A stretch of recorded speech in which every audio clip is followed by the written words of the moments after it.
انہوں نے ایسی قربانی دی کہ الحمدللہ پوری دنیا میں آج اسلام کا پرچم لہرا رہا۔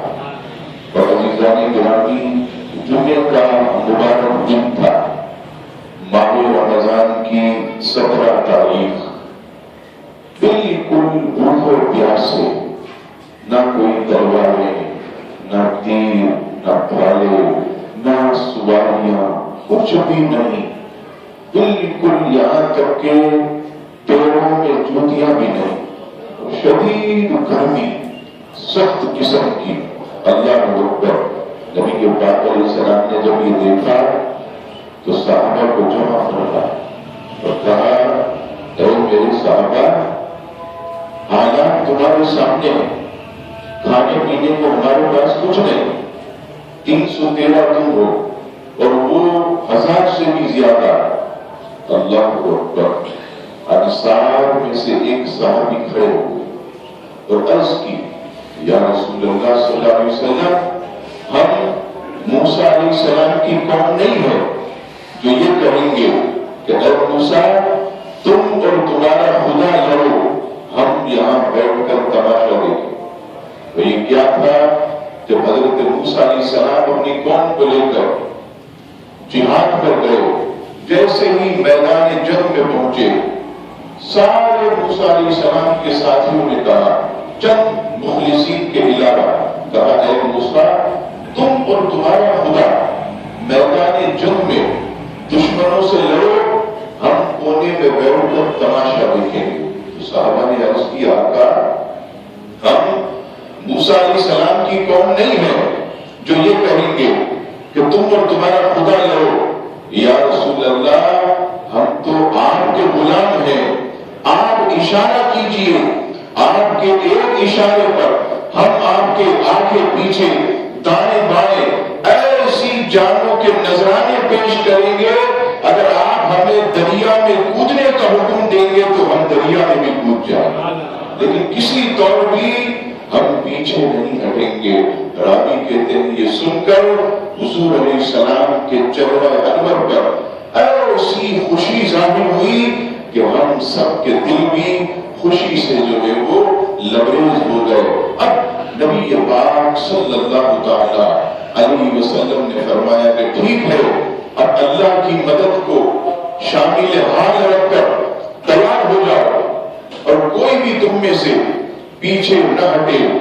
اب نبی پاک علیہ السلام صفیں درست فرما مجاہدین کی، اور یہ وقت ہوتا ہے حضور علیہ السلام کی حدیث سے پاک کہ مجاہدین کی جب صفیں ترتیب ہو رہی ہوتی ہیں، اس وقت مجاہد جو بھی اللہ سے مانگتا ہے اللہ اس کی دعا کو قبول کرتا ہے۔ ایسا بابرکت اور مبارک وقت ہوتا ہے۔ اب صفیں درست کی جا رہی ہیں دونوں طرف سے، اتنے میں حضرت سواد انصاری رضی اللہ تعالی، ان کا پیٹ تھوڑا باہر تھا صف سے، حضور علیہ السلام نیزے سے یا اس کی نوک سے صفیں درست کرتے۔ اب ہوا کی وجہ سے سواد انصاری کے پیٹ سے کپڑا بھی اوپر ہو گیا۔ حضور علیہ السلام نے اپنے عصا یا اپنے نیزے کا کونا ان کے پیٹ پر ایسے مارا تو فرمایا پیچھے ہو جاؤ۔ اب جب یہ کیا، حضرت سواد انصاری عرض کرنے لگے، یا رسول اللہ صلی اللہ علیہ وسلم، آپ نے میرے شکم پر نیزہ مارا ہے اور میں بدلے کا حق رکھتا ہوں، میں بدلے کا حق رکھتا ہوں کہ آپ سے بدلہ لوں۔ اللہ اکبر۔ اب نبی پاک علیہ السلام تو رحمت للعالمین ہے، شریعت ہمیں سکھانے والے، کہا میرے صحابی تو نے سچ کہا، تو واقعی بدلے کا حقدار ہے، آ جا اور اپنا بدلہ مجھ سے لے لے۔ حضرت عمر رضی اللہ تعالیٰ، سیدنا صدیق اکبر، صحابہ حیران ہو گئے کہ آج سواد انصاری کو کیا ہو گیا کہ یہ ایسے وقت میں حضور علیہ السلام سے بدلے کی بات کر رہے ہیں۔ اب نبی پاک علیہ السلام نے جیسے ہی اپنا شکم پیش کیا، حضرت سواد انصاری عرض کرنے لگے، یا رسول اللہ صلی اللہ علیہ وسلم، جب آپ نے میرے شکم پر نیزہ مارا تو ہوا سے میرا کرتا اٹھ گیا تھا، میرا شکم برہنہ ہو گیا۔ آپ بھی اپنے